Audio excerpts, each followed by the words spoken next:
And welcome back, everyone, to another episode of the Heart of the Cast. And very fortunately and luckily for us, the man list has dropped right here today. And so that's a lot of content we're going to go over. And of course, join with us as usual is Joshua Schmidt. Hello, what's up, everybody, on this post Duelist Cup podcast, the post Duelist Cup ban list as well. And it's not going to be just the two of us because we also have, or we're fortunate enough to have, the most recent Duelist Cup champion and another World Championship appearance for Mr. Herman Hansson here. Yeah. Two worlds in a row, by the way. Nope. I wasn't Not just me when I make things up. Wait, how many worlds has there been? I've been to two or the three last ones, but not the last one. Oh, I thought you did TCG on the last one. He did TCG in 2019 and then Macedol in 23. Yeah. And there was no world between 20 and 22. There's just some players that just have like a second home, like you guys like just have like this Airbnb like world attendances, like you just like regularly like show up there, you know, like we're on like 3 now, like some of y'all on like 5, like. But this is great. This is fantastic. Herman's going to Worlds again, another EU representative, and correct me if I'm wrong, you guys like practiced for the first World Championship together, didn't you?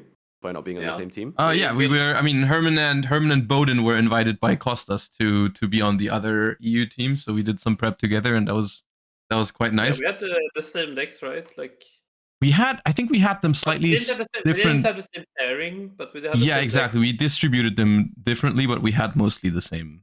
I think list. We had Runic with Exo Sister, and you had Runic with Dragons, and then.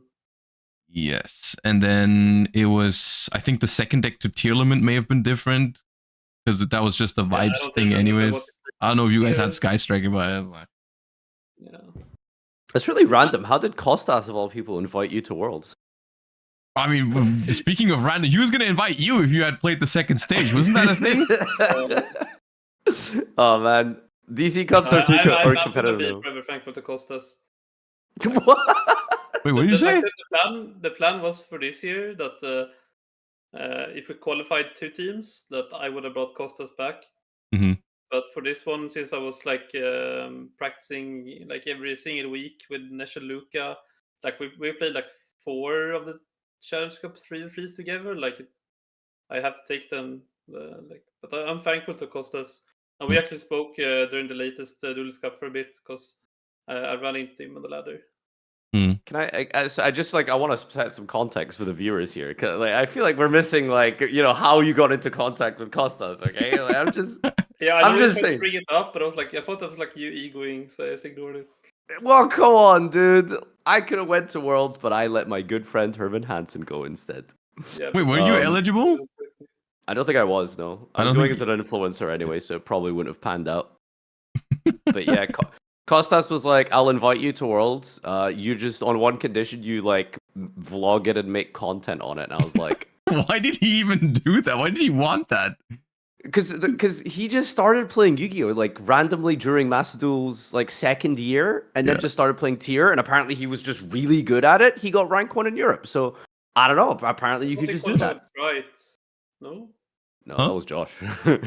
No, I think he was a Prince, right? I'm pretty sure Costas qualified with tier limits, but I still vividly remember Costas as the guy who tried to convince you guys to play stun for the entire preparation period. That was fun. He was like, I want to play stun, man. I would just give me the stun deck. So should we start with the ban list first? I suppose that's like the freshest off the press type of thing to talk about here, and then we can go into the Duelist Cup. Sure, or maybe it makes sense to go in the opposite order. I don't know.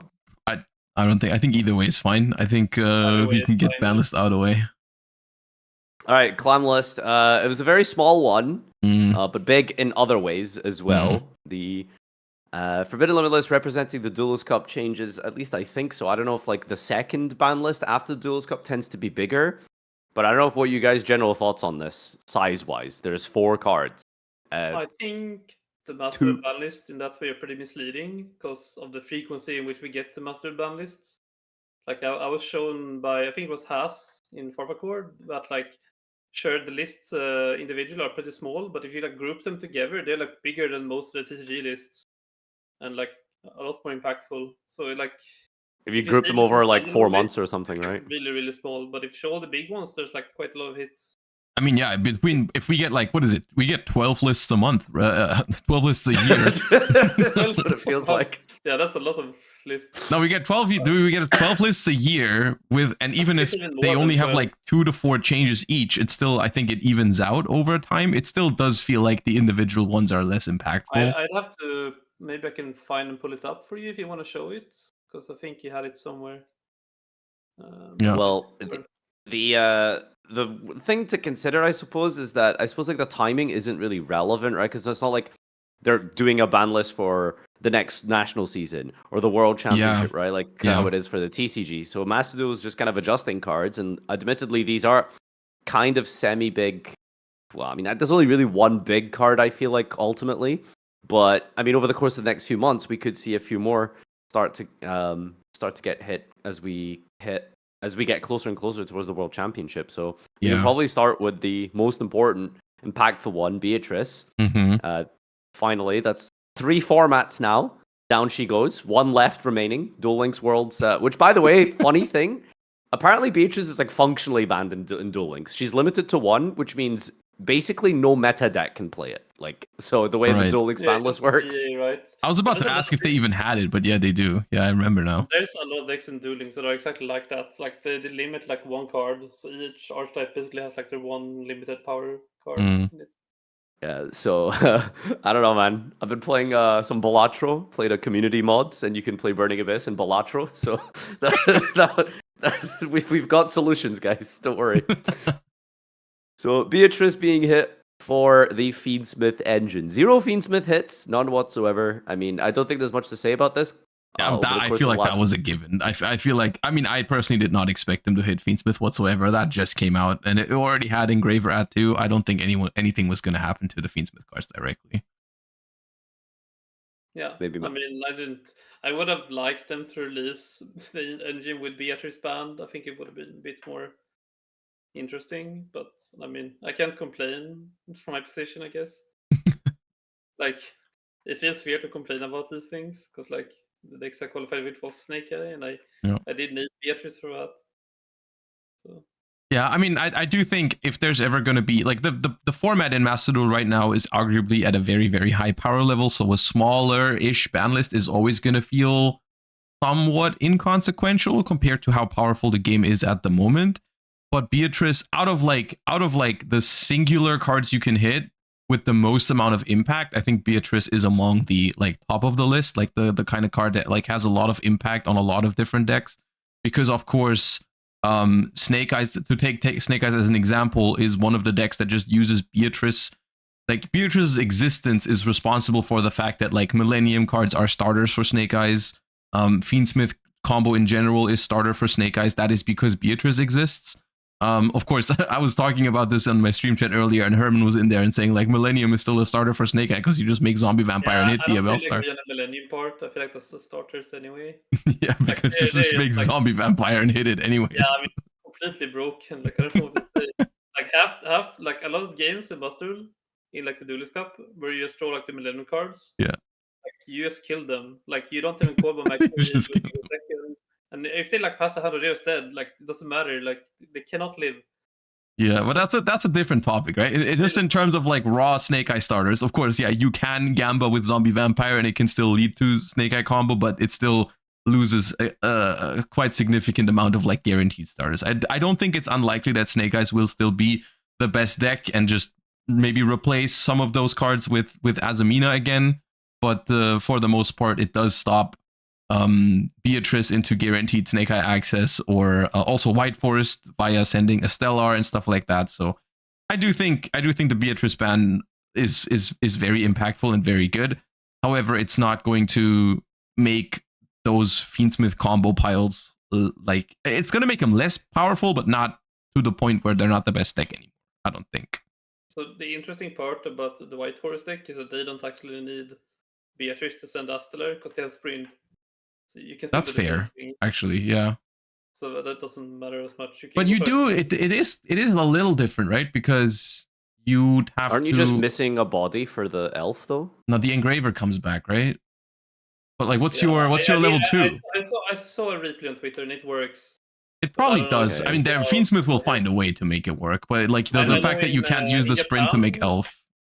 yeah, I know in Japan without elf they do the same thing almost, where they go like sprint, but then you make like the new Fiendsmith fusion, and it has to discard a Search Paradise. And it triggers a Stellar Engrave. It's a bit Hmm. different, but yeah, Okay. it works because of elf. That card should be banned, by the way. I don't get Yeah, okay. There's a lot of cards in Master Duel that you can say that about. Yeah. philosophy on Sprite Elf specifically. I think that card is always really stupid when But see it. I will say I've played both Snake Eyes and White Forest in the Duelist Cup, and I have made Beatrice more often with Snake Eyes than I did with White Forest, simply because White Forest has most of its starters still at 3. They haven't like limited Sylvie or LZ or anything like that. So that deck has like more ways to naturally draw its starters. So in that deck, you would be more likely to just use the Fiendsmith stuff as like extension or ways to play through hand traps. Whereas in Snake Eyes, with like 1 Snake Eye Ash, 1 Bonfire, 1 Wanted, 2 Bonfire, 1 Poplar, it was like more often that I went through Beatrice to access my combo. So like I think it's a bigger issue for White for I don't Snake Eye. think that's really the Snake starter issue there. I think Mhm. the issue is that like in Snake Eyes specifically, going for Elf or like going for Beatrice will always give you value. Yeah. Because the only reason to not go for Beatrice is if you didn't draw Ash Blossom or Snake Engine. Whereas in White Forest, it's Yeah. just like if you didn't. Oh yeah, no, the Beatrice sends Ash Blossom line added back with Sunlight Wolf is something I also chose a lot at the time, especially if I was noticing my opponent wasn't hand trapping me, so they're probably like 10 pie with board breakers or something. I would always do that. Yeah. Yeah, so in Master, because of Millenniums, usually you get to make Beatrice and Desiree, so you don't have to decide between which one you're doing. Yeah. That's the thing, right? With Fiendsmith in general, is like the main or the most broken part about it, I feel like, is the flexibility, right? The ability to be a starter, a way to search Ash Blossom, a way to set up Appaloosa if you want to, a way to set up Desiree if you want to, a way to set up Caesar if you want to, right? And so just the more utility you take away from it, the better. Because, well, you can still do a lot of those things, but you can't do the access your Snake Eye engine anymore. So that's, I think it's a good change regardless, but it's not like they're still really good cards. Yeah, I think you're a lot more positive than I am about it, because I don't like those things like at all. Like Yeah. I feel like life finds a way. Like I feel like they will somehow do it anyway. Well, no, I agree on that. It's just that because of what you said earlier, like because Master Duel does get monthly updates, I'm not too worried about them not killing Snake Eye completely right now. Like I would have preferred it, but I'm still like happy to see steps in the right direction. And if there's more hits coming next month, then eventually we'll be there. But yeah, I see what you're saying. Yeah. Yeah, I mean, I think the biggest reason to play like the Fiendsmith Guardian specifically is just because like the free incense for Oak, like it just makes your Oh, yeah, I cards. mean, no, that's a whole different topic. The Millennium cards being broken in Snake Eyes is not going to change whatsoever. They're like a match made in heaven for it now that Doom Dragon is a thing. Like it's so broken. You equip with Requiem, it's just like basically 2-3 bodies of Oak for no reason. Yeah. Like even without Beatrice, I don't think it changes that much. Well, in terms of the jank that Beatrice enables, it's always been a very kind of toxic card in some ways as the power creep of the game has increased, and specifically Fiendsmith being particularly designed around level 6s. A quick effect Foolish Burial was always just going to be ridiculous. I'm sure all of us here have probably like experienced some sort of like rollback dumb stuff. Any kind of unfun combo is usually facilitated by Beatrice, and then Beatrice and Elf being legal at the same time is just really funny because that's just a rota for any level 2 in the game, and it's gone now. So they're part of the Horsemen of the Apocalypse. It's a Sprite Elf and it's Beatrice, and it's like I don't know Baron. And it's like something. Nah. But I hate that so much. The 4 horsemen of the generic N board is still very legal, which we'll be talking about soon. But Apo, Mask, Baron, Savage still in the game, and I can't wait to sync with some. Yeah, Savage is still in the game. Well, yeah, but like he's not on the same level as the others. Yeah, he's not, like bro, it's like you're not part of the team. Like, I mean, 2022 begs to differ. Okay, come on. That's called a banned for no reason. But yeah, I suppose I might as well just throw in the point for all 3 of the BA players listening to this. It very much sucks, Beatrice. It's really funny reading comments from these absolute like Zoomers who are like, why is this card worse in BA? And it's like, yeah, at the time it was designed to not be able to foolish on the turn it summoned because that would be so broken. But 10 years has been like since then. So if I think 16 would be insane. do you guys think if they flipped the effect of Beatrice, it would be okay to stay in the game?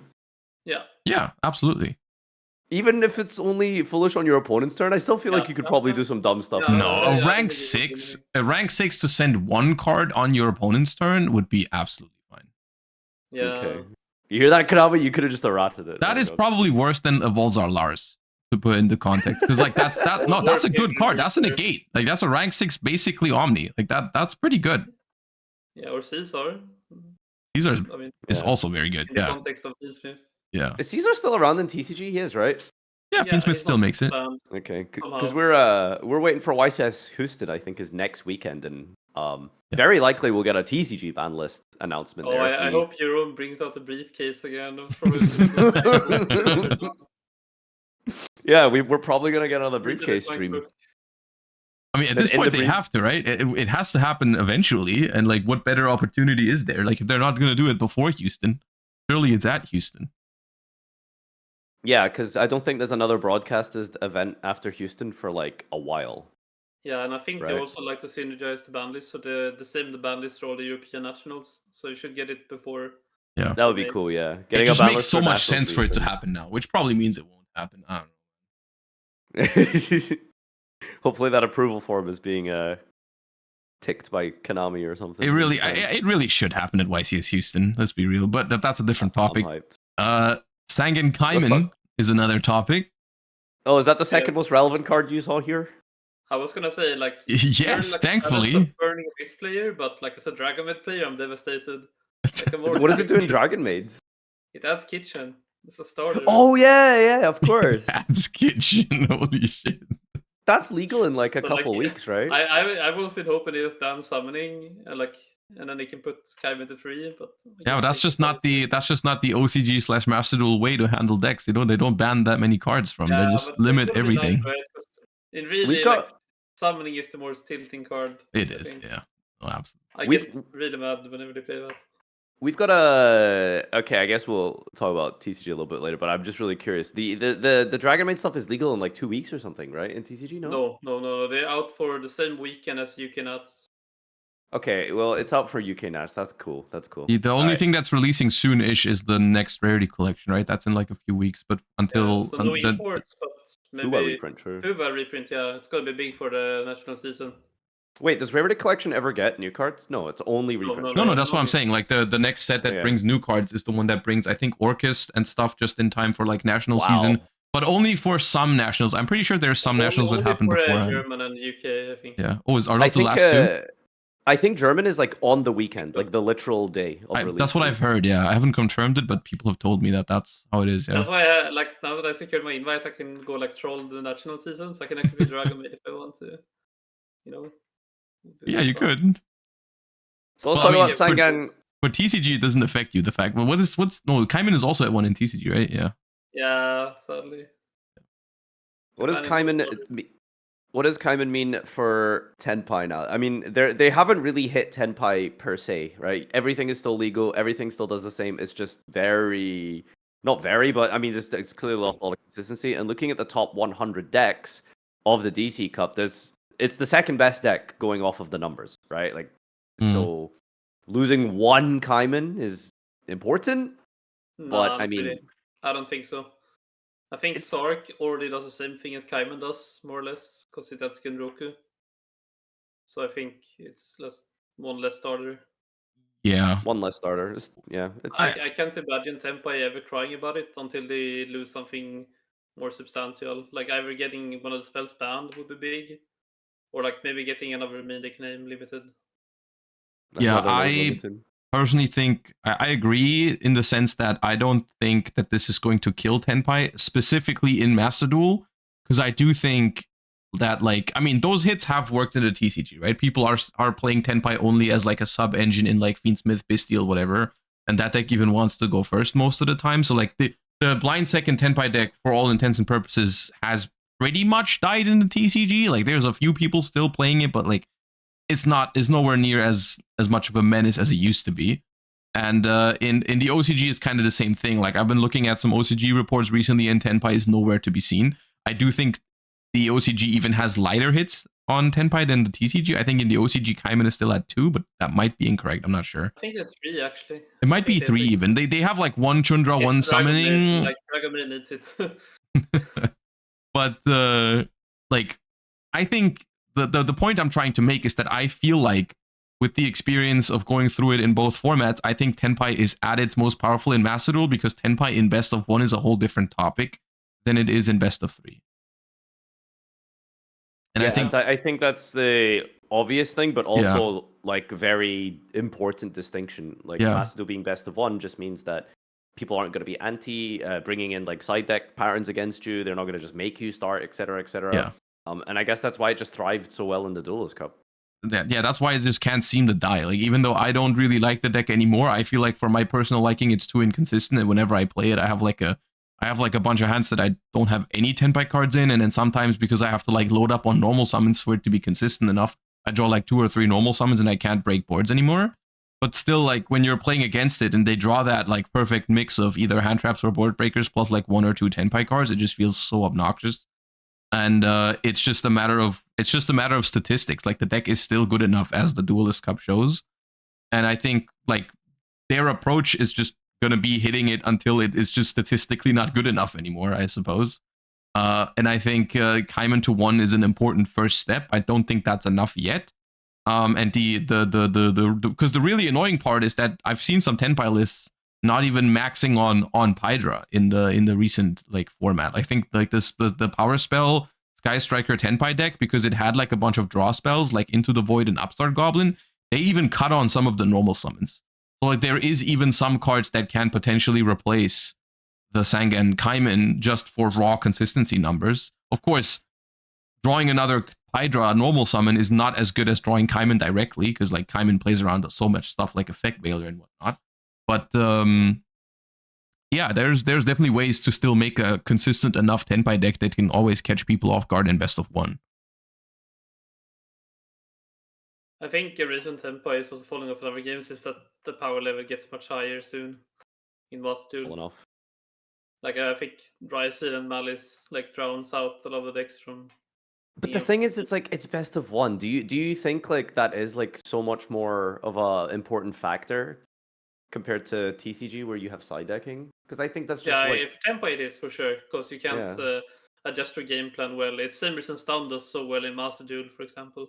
Yeah, because like in TCG, like you can't rely on winning like 2 or 3 games with a side deck against Ryzel and Malice. But if you just have 1 game to win as Tenpai, like, do you think it's going to... I mean, I know this is like a very hypothetical question, but do you not think Tenpai, as it stands, will be a contender when we eventually get Ryzel Malice? Oh, right now it absolutely would, especially because like I feel like Ryzel, if anything, I think it wouldn't. Really? Yeah.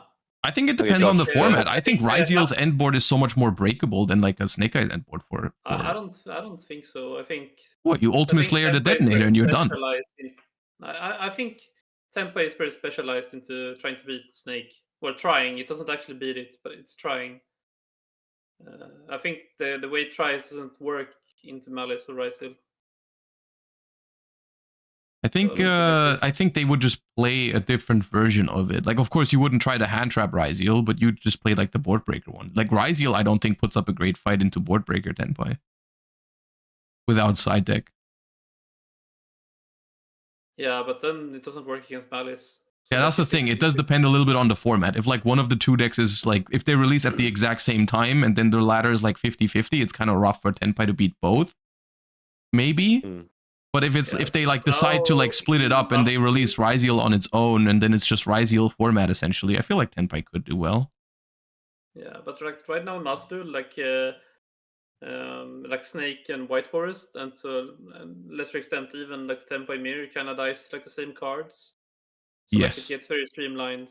Yeah. Like Bell works good against everything, even Bestial, so like not that bad if you pair it with Veilers and stuff. Yeah.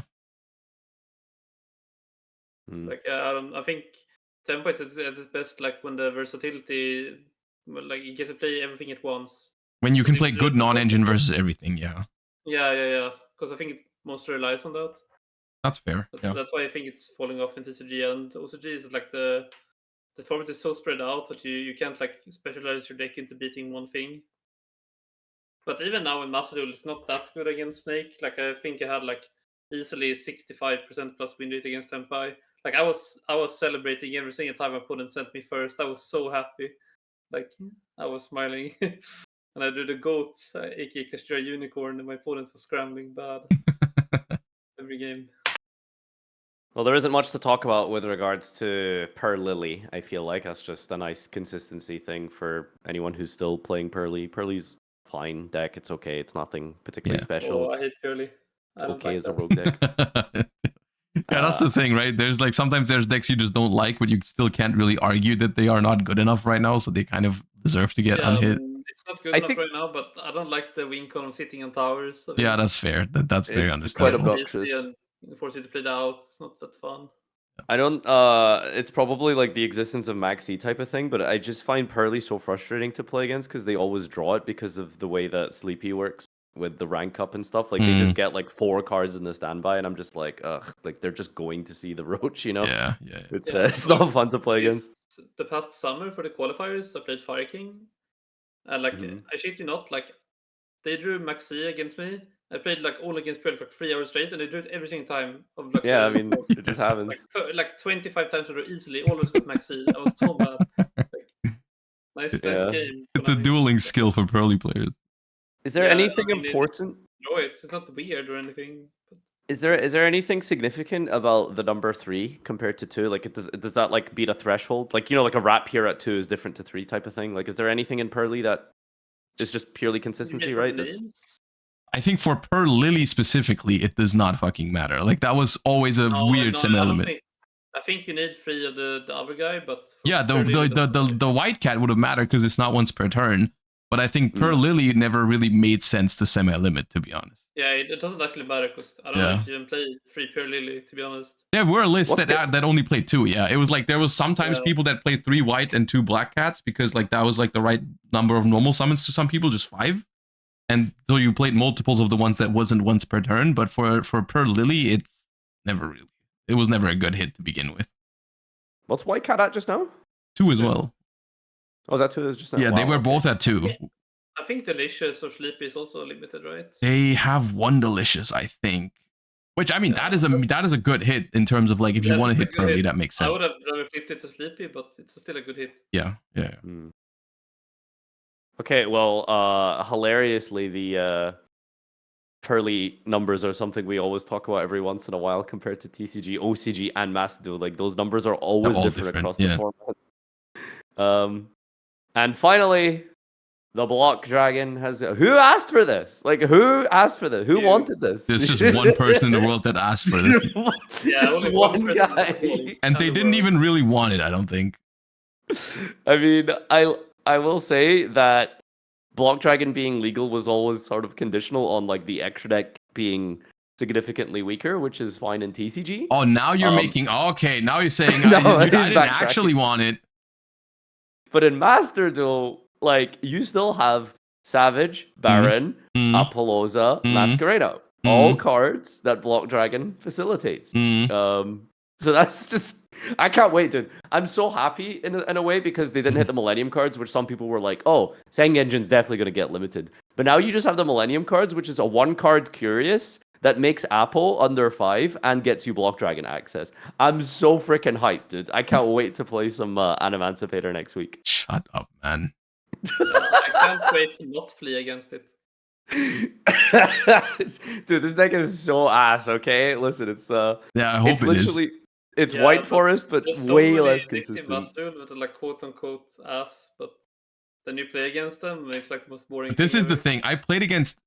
Speaking of decks that are absolutely ass and still miserable to play against, I played against Pendulum like twice during the Duelist Cup. Dude, I played against the same guy. It was crazy. I rolled him twice in a row when I played him, and he like FTK'd with both games. Dude, I maxed him. I maxed him, and then he just like kept going and was gonna deck me out. So at some point, I drolled him 3 times in one chain because he like negated the first 2, and then I still got freaking FTK'd. Oh That's my so god. stupid. Like I used to see them. I was like, how are they doing it? And it's like you sprints and lechery, and then you elf it back, Yeah, it's and like then the you the like end board is like you you can't firewall back activate spell electromite, cards, you and then can't you make summon from extra deck. electromite. Yeah, dude. Speaking of things that make me so mad, like that's definitely one of them. Bro, and I sat How there are for they doing 15 this? minutes.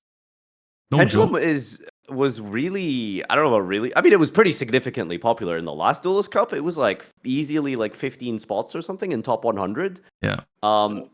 And this DC Cup, I think it's definitely fallen off. But I mean, that is just a deck where, I mean, 50% of the time you go I first. mean, Pendulum against one beater challenge is pretty difficult. That's probably why. Yeah. The They don't really stupid. force I the also gates. there's cards in Yu-Gi-Oh that don't get enough hate, and one of them is definitely that stupid Performa Pal Sky Magician, whatever, Celestial Dragon Magician, that just is That's as like a thought. all of them. Which one? Oh No, yeah. the one that just says your opponent can't activate monster effects for the rest of the Yeah, turn. so Like, why am I being like, as a thoughted in 2025? Which Yeah, they which card summon is it this? and then they dick you out after. Hold up, I'll like So the yeah, only thing it's the one. I've So hold up, there's a coulda- Performa Pal, Yeah. Performa Pal Really? Celestial Magician. I think. Hold up, I'm looking No, it it up. is that one. Like if it's on the this is Pendulum summoned, not Yeah. trigger on summon. Like you can activate. Oh my Yeah, god! okay. Yeah, it's Performa Pal Celestial Magician. During your main phase, if Yeah. this card was normal or special summoned this turn, you can apply the following effects for the rest of this turn based on the other monsters you control. And one of them is, if you control a Synchro, your opponent cannot activate monster effects for the rest of the turn. Yeah. So basically, Oh, they no, have to there's make a us. second version of that too. There's like some DDD card that's the same thing. Like if it's pen summon, your opponent can't activate monster effects. Like DDD Yeah. something. Okay. This is the one that they always use against me because they make like the Yeah, it's Ignister another one Synchro. that's not banned yet. Hmm. And so it's Yeah, like so you droll them, or no, you max see them, and then they do this thing, and then they like give you a field spell with Valence shit, so you can't imperm either. And so you just have to watch them play for the rest until you deck out because they loop Ignister like 20 times. Oh yeah, speaking of Um, dumb designs, that's also one of them. But it's because of Electromites. Like I don't like the approach they took to Pendulum in Boss Duel. Like I get like the original purpose of Electromite was to facilitate Pendulum summons because they're really expensive with like the since like 2017, right? Yeah, I think. Yeah. But I get that part, but like the way they did it, it's like yeah, we know Pendulum summons are hard, so now we can summon Ignister like 25 times instead. You can Pendulum summon I the think deck. that's kind of like a byproduct of all of these new cards abusing it, right? Because I don't think Ignister was maybe supposed to be looped, right? It was always like you could summon one, maybe use it a second time in 2016, and now it's like here's Yeah, and then Atlantis, Princess another. here's And then it's Princess. Atlantis back. Yeah. Okay, yeah, Yeah. those two I'll get. That's a byproduct, but there's literally a freaking Odd Eyes Revolution Pendulum monster that revives Yeah. it from the graveyard non-once per turn.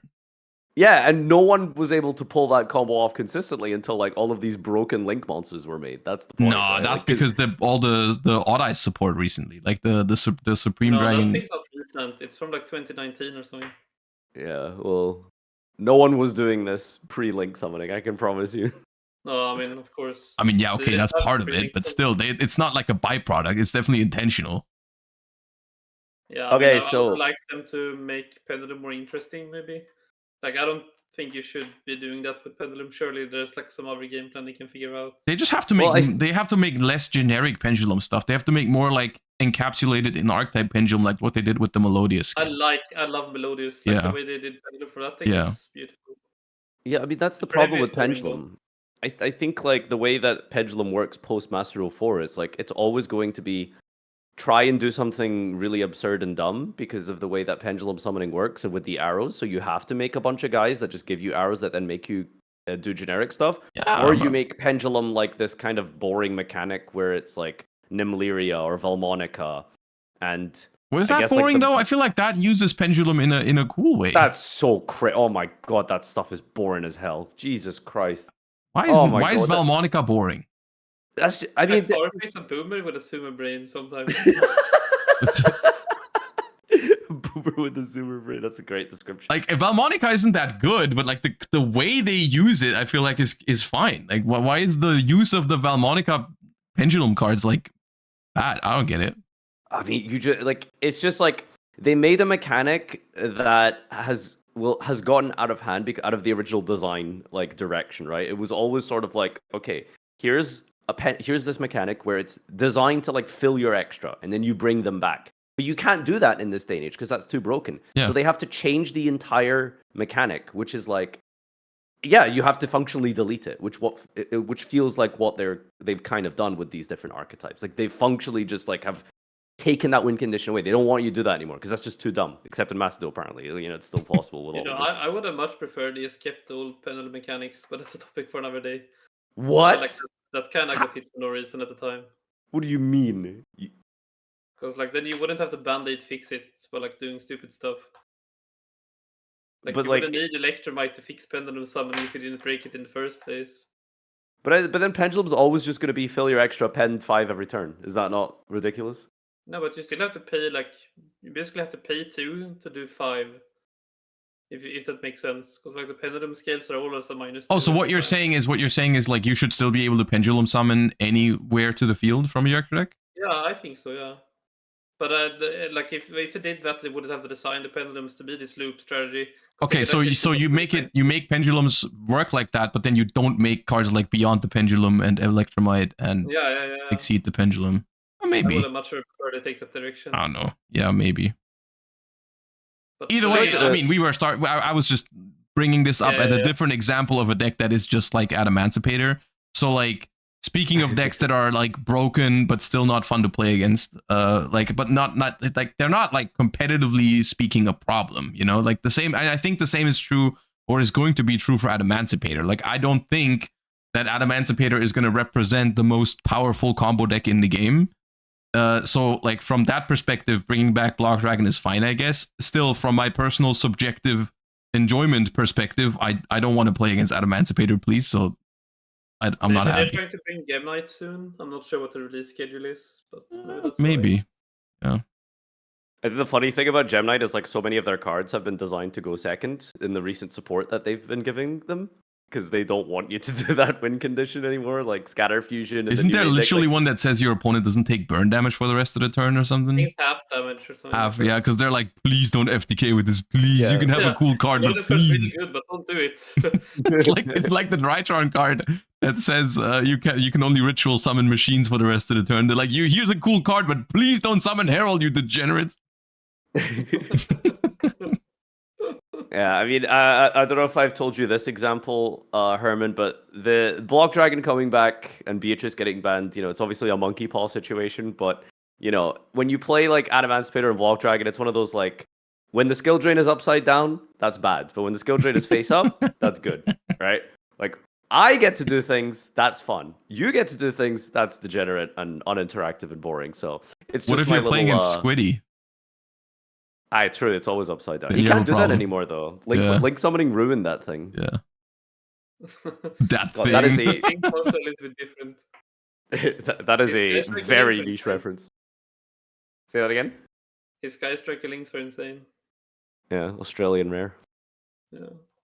So yeah, that's the ban list. I suppose we could probably talk about I mean, this is a big can of worms, but I mean, there's probably a few more things that should have been on here, or I don't know if the plan is that, yes, we understand the current format, etc., but we're going to drip feed the hits. So we're going to start with like a Beatrice ban, that's most egregious.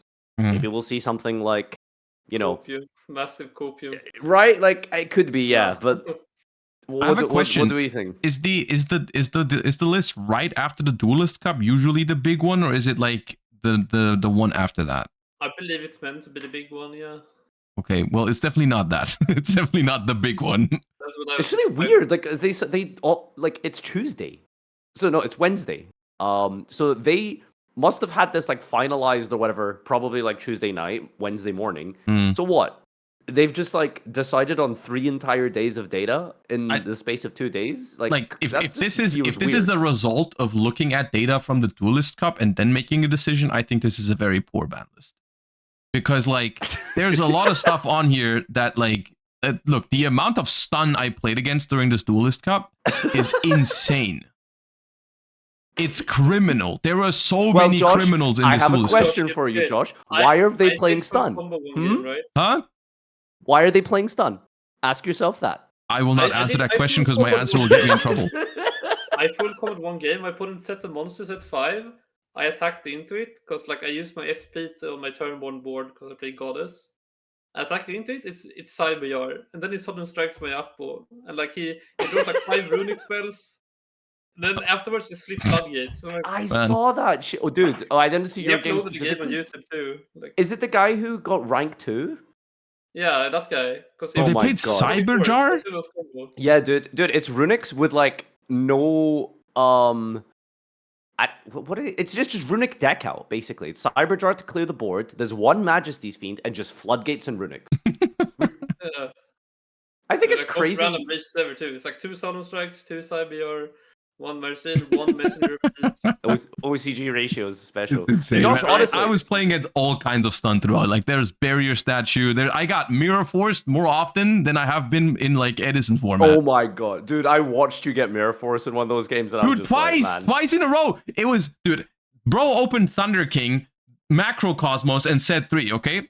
I go summon Sengenjin, don't search because Thunder King, I attack, the Thunder King dies. I'm happy, okay? I'm celebrating because they didn't draw an out to Sengenjin, right? They draw 1 card, set it. Next turn, I attack with my Sengenjin, they drew Mirror Force. I have another Sengenjin in my hand, so I summon that, and at next turn, attack him with that again. They have another Mirror Force, and then I can't out Macrocosmos anymore. Oh, well, that's the sacrifice you make with your life points by summoning all these Millennium cards, which were Bro. not designed to be in Snake Eye. You deserve that. Yeah, they should do Dragon. Yes, I deserve that because Macrocosmos was designed to be behind the Thunder King. Bro lost to a 2010 board. Think about it. Oh, I did something really cool though. I gamma the Thunder King. Yeah, that's cool. Oh, that's I gamma the Thunder King that was trying to negate my special summon. Card on field because they're negating the summon, so you can gamma it. The clip is significantly less cool because it happened right after I made Moon under Clockwork Knight and forgot that it wasn't the Fiend monster, and then I made another Link monster, and that's the one they negated with Thunder King. It would have been a much cooler clip if it just worked out the first time, but I was like, I'm gonna make Moon here to force them to Thunder King, because otherwise I'm gonna send their Thunder King with Engraver, and then it just didn't negate it because it wasn't a Light Fiend. So it made it a less funny. Do you mark any of your games on stream at all? Because like I think it would be really cool if you did like a 3-day grind and then you just had like a compilation of like the absolute like S tier duels you had over. Yeah, I wanted to do that at first, but at some point I just got so deep in the tank that I didn't do it anymore. I played against you, Josh. That was pretty. Huh? Yeah, I played against you once. That was pretty interesting. Dude, that was so embarrassing. I didn't see. I was in my defense. In that moment when you did your set SP, some context first. Okay, so I was gonna win. I'm like 90% sure, but it was like your only disruption that was left was SP Little Knight. Like he was playing Ritual Beast, and based. It was like his only interruption that was left was SP Little Knight, and I had my own SP that was checking his SP, essentially. So at any point, if he goes SP to banish, I just do the same with my SP, and then I'm just gonna keep comboing and win. And so I was trying to pop off, and at some point, he uses SP Little Knight, and in that exact moment, like, Anne asks me something, like, from the side. She's like, what do you want for dinner or something? I look over for a second, and then I go back, and then I chain my SP, declare my targets, but I targeted the wrong cards because I didn't see what he targeted with his SP. Yeah, it was like, you had Colossus and SP, and I had SP and Engraver, and I targeted the 2 wrong monsters, so my SP didn't cancel his SP. Disappeared, no follow-up. Yeah, my boy was just gone because both SPs banished like 2 cards. Like, not only did I not stop his SP, but my own SP basically removaled myself. It was pretty stupid. Yeah, I checked the replay after, so it was you, and then I jumped to your stream and just waited for the stream delay to run out just so I could see you. It's yeah. 72 hours of gameplay. Bad, so I closed the stream again. I don't know if you checked the highlight recap video or something I did, Herman, but the first thing I did when I hopped on stream was check your saved replay, and you just had the most unreal game. Like, you played against White Forest Snake Eye? No, not White Forest. It was the full board. They had like Silvera as well, like the Book of Moon, and like all of the main not the Book, the Gates. The Studying Gates, not the Book of Moon. Oh right, yeah, the one that you get with Chase or something. So it was like the full like standard monster board with that as well, and Imperm and Ash, I think. Droll? No, it wasn't Ash or Droll. It was not any hand. It was just Imperm, I think. Yeah, and so you had Nibiru and you just didn't Nibiru him. Was the plan to always just like, okay, well, yeah, I drew Nibiru. So my first thing was to hide the toggle the entire game. I was like, okay, does he play into it? He didn't. Like he like mega played around it. He didn't even go for Beatrice. Yeah. So So you it's had like, one okay, hand trap and it was only Nibiru. So you just held it the yeah, so whole it's like, turn. okay, and my next win con is just nib in my own turn and see if it works. Because I have really good engine, so I could probably force him to summon 5 times if I try. Yeah. Like And then I holding. attacked the witch with witch, and he summoned back witch to save it because he had Silvera. And then the nib just completely destroyed him. Like it turned off Princess, it turned off Appo, it turned off Silvera. That guy was sent to the retirement home. Like I don't think he Yeah. logged back to normal. Retirement home.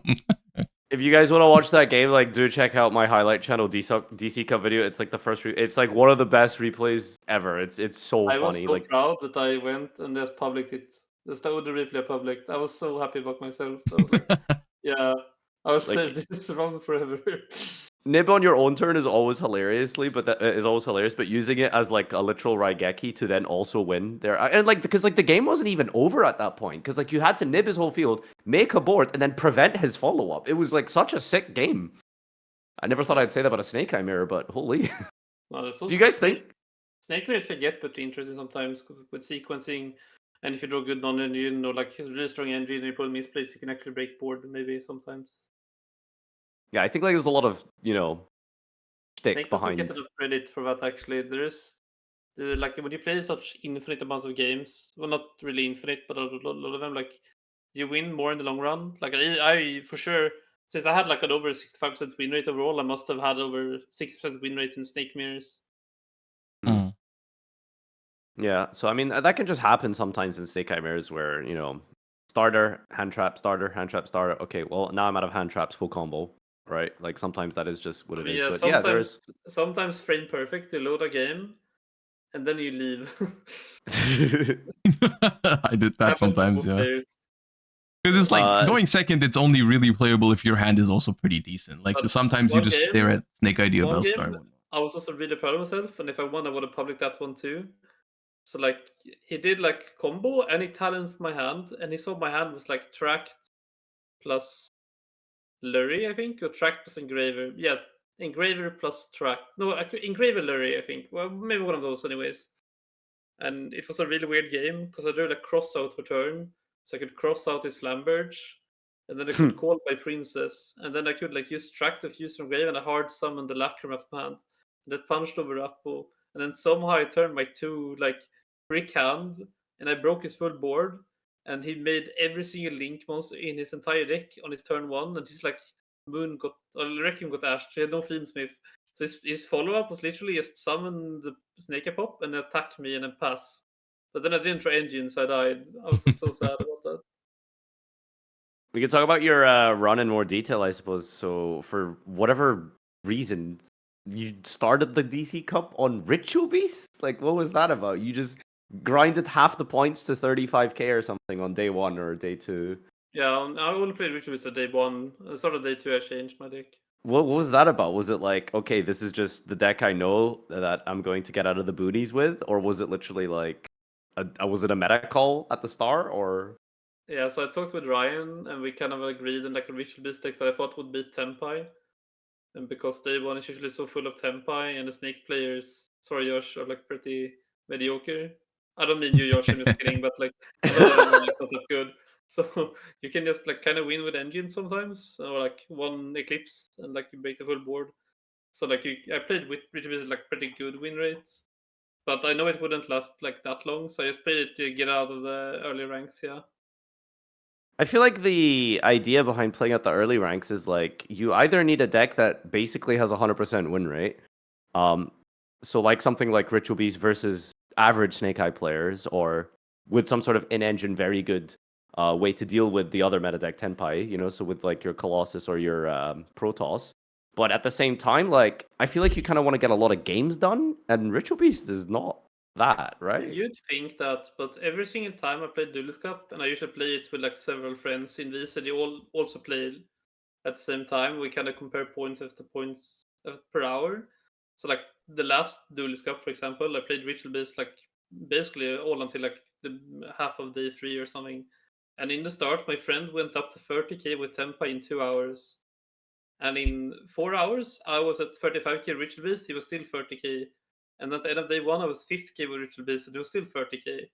So like it just kind of I Hard do suck think Tenpai. I do think that like in general, as much as people like to like theorize what the best decks for Duelist Cup are and whatnot, I do think for the early stage and like first day and getting up to 30k or whatever, I think it is somewhat okay to play whatever you like, because I do think there's like a lot of decks that can make it to 30k early, because like the deal you're getting, quote unquote, is better on the first days. Like you don't lose in the beginning when you start laddering, you don't lose 1,000 per game.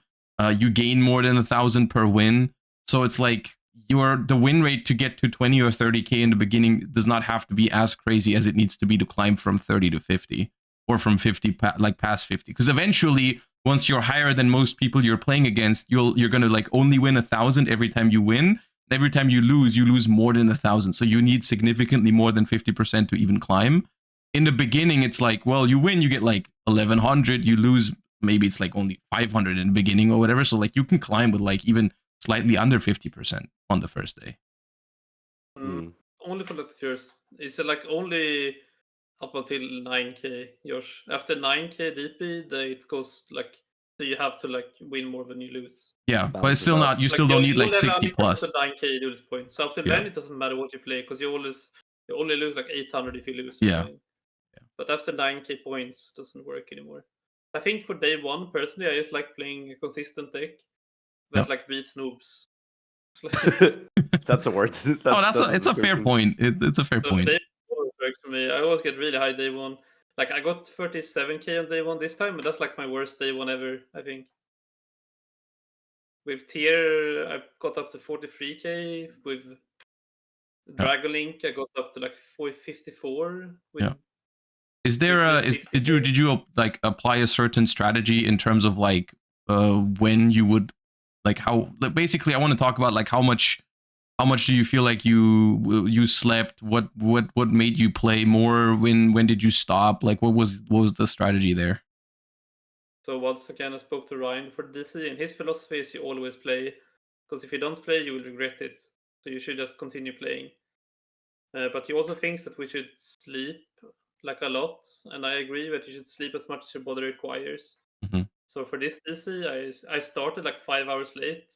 Like originally I set an alarm clock at 5 a.m. and then I woke up at 5. I was really not feeling it, so I went back to sleep. I woke up at 10. Yeah. I did the same thing this time around, and for day one I didn't feel like it mattered. Yeah, and I ran it until like 3 a.m. at midnight. But I did play like 53 hours out of the 72, so I did play like almost all weekend, and I had like prepared food, so I didn't have to care about cooking. Yeah. But I never put an alarm clock when I slept. I slept when I felt like sleeping, and I woke up when my brain was awake. That's good. Yeah. So I didn't really. Yeah, that's like that's one of my takeaways from this one, because I also started late and I felt like that was okay in hindsight. It was, I think, the better decision than to start playing tired. Simply because like I had stuff to do the day before. I didn't get to go to bed super early. Like basically my rhythm just wasn't like able to start at 5 a.m. on the first day. So I feel like if you're trying to optimize it, you would like try to get your sleep rhythm like fixed a couple of days beforehand, or like not fixed but rather broken, if you want to look at it that way. Yeah, I suppose. I mean, yeah. You're trying to break it on purpose so that you're like ready to get up early on that day, I feel like.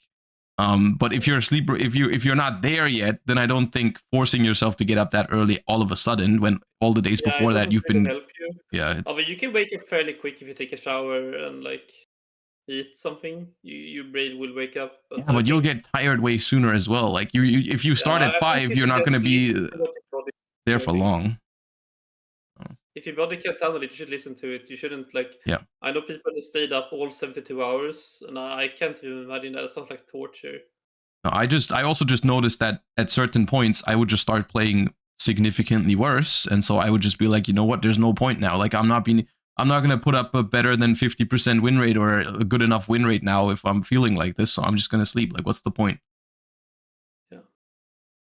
I think sometimes, like, I mean, I guess I can relate somewhat, and pretty much anyone who's ever played a queued up ranked game where you just start doom queuing, right? Yeah. Like, you know, you can't end on a loss, but at the same time, you know, if you win a game, it's like, well, we're winning.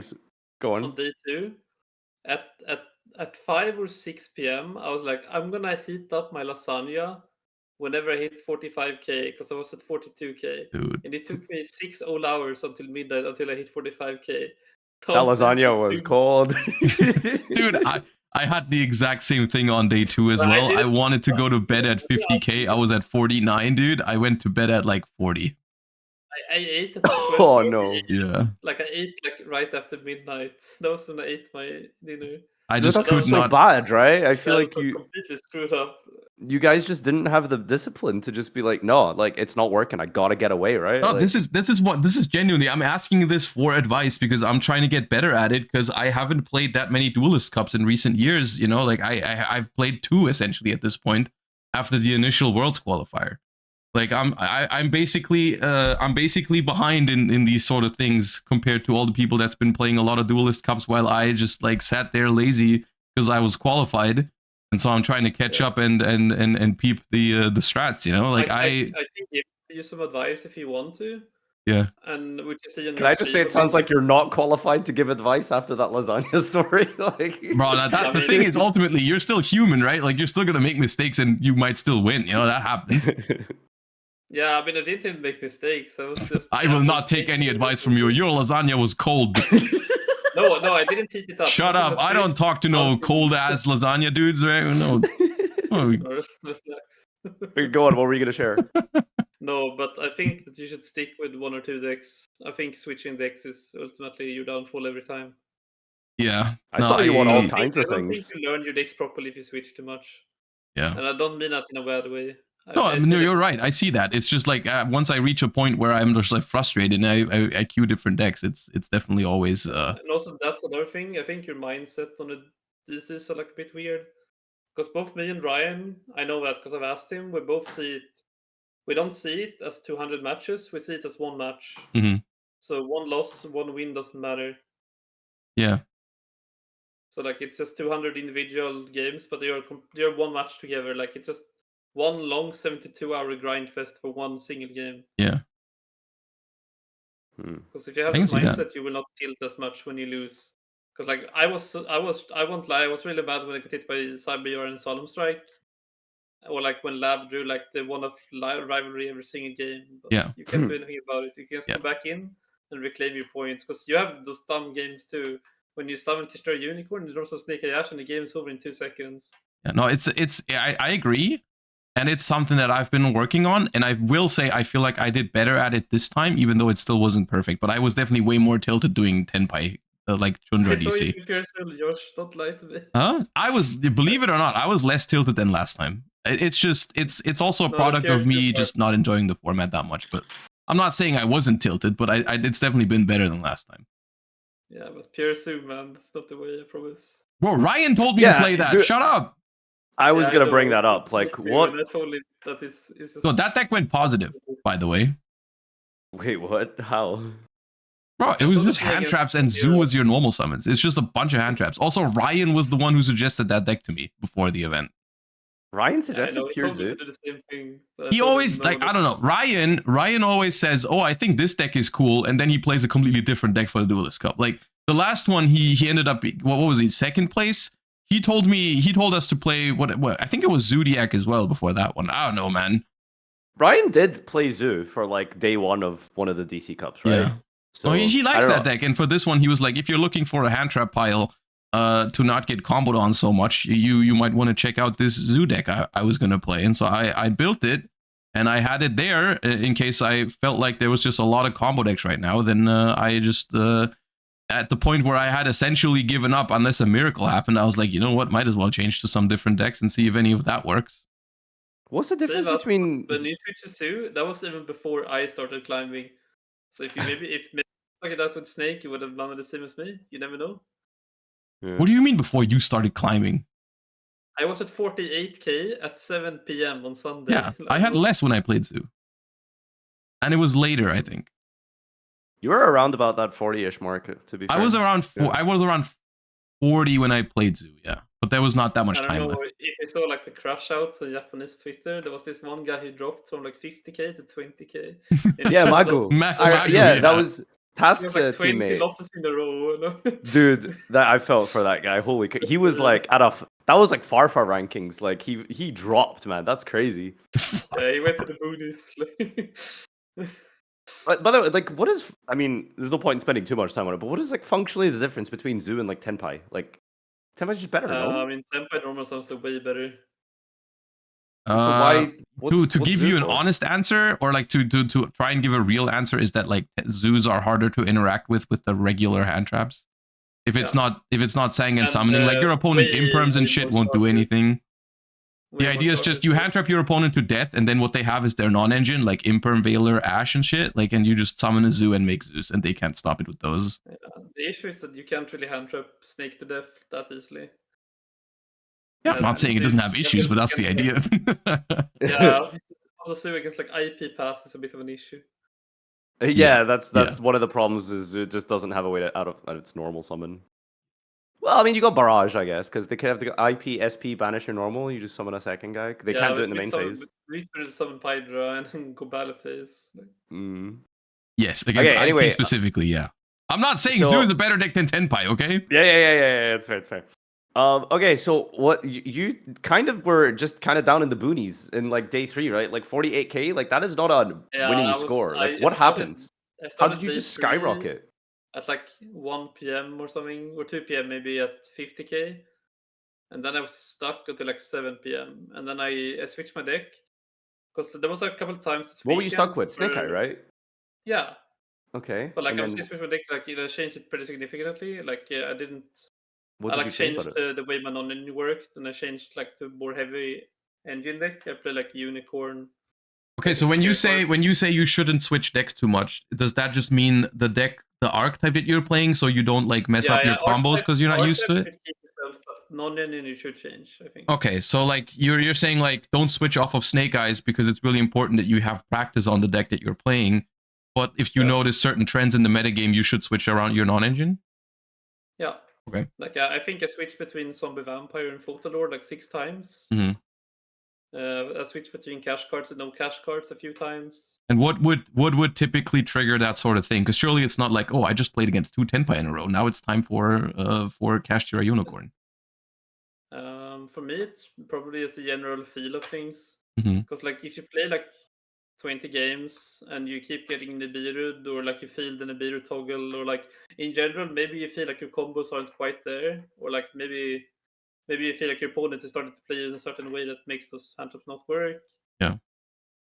Stuff like that. So it's like past, you would say like vibe based of like the past 20-ish games is what you did? I think I can't really put a number on it, but you kind of get the feel for it. Yeah, because that's what I was wondering too, because I did notice those periods where like I'm noticing I'm getting Nibiru way more often right now, but I'm just wondering what exactly you do to like, when exactly you make the switch, right? Because ideally you would want to make the switch early enough, but then you also have to get off of it early enough because it will change again, right? Like there's been periods where suddenly I start playing against a whole lot of Labyrinth, all out of nowhere that hasn't been seen for 2 hours, and that goes away again, and then there's a lot of stun all of a sudden, and then there's a lot of Tenpais, and then there was periods where there was no Tenpais. It's really like swings, and I'm trying to find like if there is a way to like, yeah, I don't know, make the right decisions when it comes to those kind of swings. Yeah, so I think that for me, this time at least, I didn't really. If I played against Lab, I just didn't really care about it. I was just accepting losing those games if I got unlucky against the Floodgates. Yeah. So that didn't really matter. And it, like, you can't know the future, right? So it has to be like mostly vibe based, or like how you feel. Yeah. You want to always get it correct. Yeah. But like I felt like, for example, day 3, I felt pretty early that like Veiler Imperm was pretty much useless. I felt Ghost Ogre was really useless in mirrors. So I just wanted to take my deck against mirrors. Yeah. So I ended up only playing the higher impact hand traps, and I played a bunch of starters. So when I went first, I won, and when they went first, they didn't win as much. Yeah. Forehead, yo. That's fire advice. I had like a ton of like. If I could show you the last 20 games, I would, but for some reason it turned off, so you can't view like the last 20 games anymore.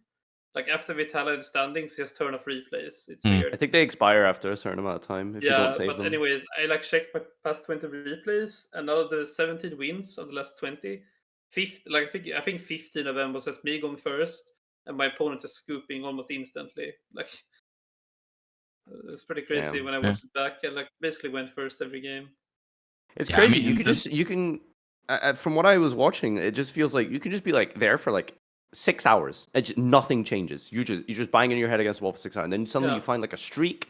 You get like some crazy like eureka moment with like a switch up on the build, and suddenly you're just like turboing up through the ranks again. And I mean, I guess it just worked out for you. Like, what were like the specific card changes you made? Like, so you said the higher impact hand traps and starter cards. Yeah, What like else did you change to? I cut Imperm, I cut Veiler, I put in Kester Unicorn, The I unicorn, put right? in more copies of Talents, I put in more copies of Nib, and I cut Hmm. one Fuva randomly because someone said that I should just try like playing two offs to like increase the amount of different cards I draw every game, because that was Hmm. an issue. So like if you think about my deck when it comes to like drawing engine, I want a different engine every time. Because a lot of people just play like triple golem, which leads that some hands you have like 2 millennium engine, and then the Mhm. second millennium engine doesn't do anything. So for me, it was 3 cash cards. It was like five millenniums, and then it was like 4 witches, and then it was like 6 snakes. No, 4 snakes. No, 5 snakes. 2 bonfire, 3 of the main. Yeah, like 5 snakes. Like it was a bunch of different ones, and my hands were live like a lot more often than Mirrors was, I think. Mhm. Hmm.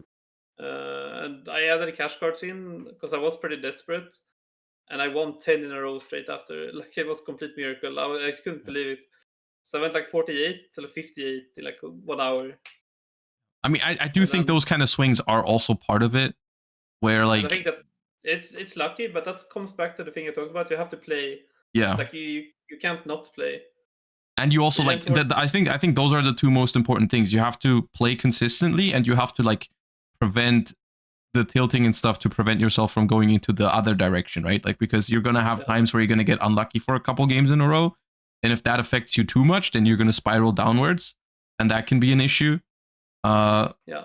So like you're trying to like take all the good luck in and embrace it and not get too shaken up by the bad luck. And then if your play overall is good, then eventually, because you also do have an advantage as a player because you can decide when to stop, right? Because like if you hit that luck streak or a good win streak from like 65 to 75, and now you're first with some distance, then you can decide to stop, right? You don't have to keep going if you feel like your win streak has just basically been good enough, right? You don't have to like risk it essentially. It was really crazy because I watched back some stream VODs when I were like checking my standings, because I didn't actually check my standings that much between my games, Mm-hmm. and I was basically this unstoppable train. Like I just randomly show up at 9 at 63k at like 1 p.m. or something, and the next time was at 68, and then 71, and then 76, and I'm like just there randomly, Yeah. like a monster, just scaring I everyone. was happy about it for two reasons. Obviously, I felt like you deserved it, and I was happy you made it. But I also when I went to bed, when I basically after I gave up at like 45k when there was only like 5 hours left or whatever, and I said like there's no way I'm making 30k in 5 hours, so I'm gonna go to bed. And I saw that you were I think currently in first already or like close to it. I was like, damn, I hope Herman is gonna make it because that's gonna make the European qualifiers so much easier because I feel like not just you, but also you probably taking Luca and Nesh with you, it was gonna like make Yeah, competition for it so I much feel, but I might still lighter. play them just to push the numbers up because I think it would be fun. Yeah, I But I'm mean not you can sure. play it, but you're not gonna take away a spot. So like that, Yeah, because but I have to to beat me, Tuskuk. this is a big part of my preparation for these, or like my lack of preparation for this and the last Duelist Cup. Is just because the motivation for me was lower because I felt like it was so it's always with a Duelist Cup. It's of course it is skill based, but at the end of the day, it is still not that realistic to actually win it. Whereas like with the regional qualifiers, it's just like a different level of like realistic to actually become like, is the difference between having to get first in the world or first or second in Europe or whatever is like massive. It is, but at the same time, Task and Ryan may beg to differ, Yeah, right? sure. Yeah, no, that's also you fair. never know. Yeah, I mean, I think it's harder for you as a content creator too. Like, I think you don't play challenge cups either. So like, I feel like your understanding of the metagame is I lower am than if less you. in touch with hyper competitive Master Duel at the moment. I will say that. Less than I would like to be. Like I would like to be better prepared. But that's on me. That's also not just because I'm a content creator. I could still be doing that on my own time like I would if I was working a different job. That's the problem, Josh. You know, you become a content creator. Suddenly, we're not doing rated streams today. We're doing tachyon grinding. You know, like maybe that might play a role in it. Yeah, that's why I'm trying to get back on track with these sort of things. Yeah, done gonna do more rated streams. Yeah. Okay, streams. Just maybe if you really cared about it, maybe. No guarantee, of course, but yeah. All right. That's also why I don't feel too bad about this one in particular, because I feel like for the level of preparation that I did, I'm not too mad about how I did. Because I'm like realistic enough to know when I had a real chance to win a thing and when I didn't, and so it's like it's fine. Yeah. So for qualifiers, the people you have to mostly fear is probably the T2 guys. Shout out to them. Oh yeah. They are complete beasts at the game. Like some of them are really, really good at reading toggles. Yeah, no, European Master Duel has definitely experienced some step ups between this time and last time. Eric is also really good, and I know Isk is. I played against Isk this. I'm assuming he's gonna play summer too. He's also really good. Mm. So those are probably the main competitors you have to worry about. I don't know how many slots we get. Last year we had 1. Maybe we get 2. I don't think it's confirmed yet or like announced, but I'd be shocked if it wasn't 2 if Worlds are in Europe. Yeah. I don't know. I don't know. I feel like last time they gave an extra slot to the US instead of EU. I don't know. Or maybe it was because the reigning team was from Europe. Maybe some of them would also bring you like. Yeah, but I'm not gonna rely on that. Like I don't want to. I feel like you should. I'm still gonna. I'm gonna. I will know that I want to try my best, and that's all I care about. If I don't make it and someone else invites me, I'll happily take it. But it's not something I'm gonna like. Yeah, and Quantal is also good, obviously, if he tries. Yeah. Yeah, he was specifically on a family vacation this weekend, unfortunately, so he didn't get to take part in that. Yeah. That's probably better for his mental health. Yeah. It's really interesting though, because like even though the format might be completely different, like 3 months from now, whenever the next World Championship qualifier, Duelist Cup style thing happens, like just getting the reps in, I mean, you can just see the difference in the people who go to Worlds for Master Duel and the people who just play Challenger Cups occasionally, or it's just night and day. Like these people play all the time. It's very similar to the TCG in that regard. Like it is by no means a coincidence that like people like Christian Urena win 2 YCSs in a row, or like there's some absolutely insane players like from Asia and Japan who like you feel like they know your entire hand sometimes. Yeah. Like I don't think they're cheating at all, but it's like really like insane. No, but they play around stuff super well sometimes. There's definitely people in Master Duel where I play against them and I'm like, damn dude, that dude did everything right. You know, like no matter if they win or lose, but like sometimes it's just like impressive. Yeah, we have like a few memes in the VC of like we call it the Chinese toggle. It's like randomly your turn. There's like this mega toggle, and you like get super duper jump scared by it. And we don't know nothing for like 6 minutes, and then suddenly, boom, thinking. Yeah, sometimes. And like sometimes it's stunned with no triggers in hand, and they still manage to do it. And we get so confused every time. We call it the Chinese toggle. The Chinese toggle. Wait, they toggle without a response? Yeah, I don't know how they do it. And sometimes it is like they only have like one Veiler, so the jump scare you into thinking it's Nib, so that you turn out like do something else. And that's the advanced technique. You like toggle off until summon 5, and then that's the average Chinese toggle. Like like the Chinese players are all insane at this game. And it does throw you off sometimes, you know, like it's very natural. I feel, at least for me, it does. When I summon, like when there's no response in the beginning, and then it's like right on the 5th summon, there's a toggle now. And then they hide it after. I'm like, I don't know, man. I gotta play around Nib. Because there's some scenarios where I really don't play around Nib because I feel like they just don't have it. So I think the interesting thing for the Duelist Cup is just the different approaches for what's it called? Like outside of the game, right? Like not like the card preparation. It's like, you know, how are we approaching like the metagame of day 1 versus like day 2, and like how you organize your sleeping schedule.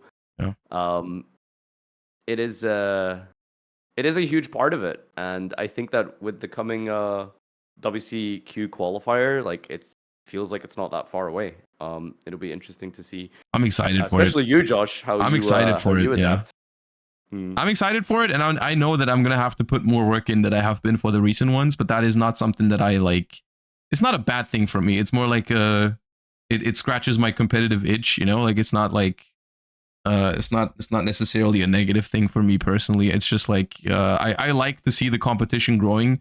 I feel like a lot has changed between 2 years ago when I did my qualification to now, and that's exciting. Yeah. I guess that wraps it up. I think we've got a good show to roll out here. So I think that's pretty much everything. Unless there was any other small things to go over, or I think if we're trying to keep it just Master Duel related, then no, I think we're good. I think we got it. Awesome. All right. Well, ladies and gentlemen, thank you so much for tuning in once again to another show, and a big, huge shout out, especially to Herman Hansson for taking part in this podcast. It's great to hear his takes and thoughts on the game in general, especially as being such a seasoned player for so long across the TCG. Specifically, is, I guess, where you made your name for yourself, and here you are proving it once again to be the best player in the world as of right now. Technically, if you want to look at it that way. Ryan's footsteps. We'll see you at the World Championship, and hopefully bring a W home for Europe. So, Patreon is a singular $1 for those of you who would like to contribute. We'll probably do a big dedicated video at some point as well for catching up on Patreon questions. Yeah, we'll definitely have to go over that at some point. Yeah. Most likely next week, to be fair, because I think there's not too much going on for the next week or two. Excuse me, who is like 50% of this podcast? Hello? Weird deafening silence, huh? That's crazy. Yeah, all right, I don't have a response to that. I do not have an answer. All right, thanks everyone. Take care. Peace out.